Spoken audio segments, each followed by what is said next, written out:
Taigi, ką aš jums bandau danešti, kad jūs pagaliau išgirstumėt. Pirma, nuo streso žmogus gali numirti.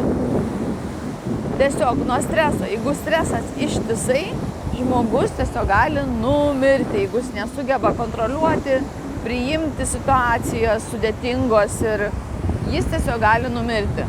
Numeris 1. Antras. Neteisingai yra gydoma, yra išjungiamas smegenis šitais marmalais ir žmogus nebesusitvarko visiškai. Aišku, prie to paties turėčiau pasakyti tai, kas vyksta ten. Dėl to mane ten buvo uždarę. Ir tie jūs, kaip vadinate, neadekvatus mano kažkokie tai poelgiai buvo tiesiog specialiai, kad jūs mane išgirstumėt. Tai kaip man reikėjo kitaip jūs išgelbėti?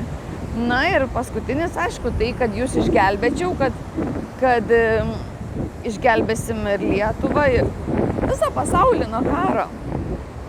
Tai bus tikrai labai įdomu. Aš kalbėsiu daug, kai pailsėsiu, kai atsigausiu nors kiek. Nes dabar aukoju pačias paskutinės savo jėgas.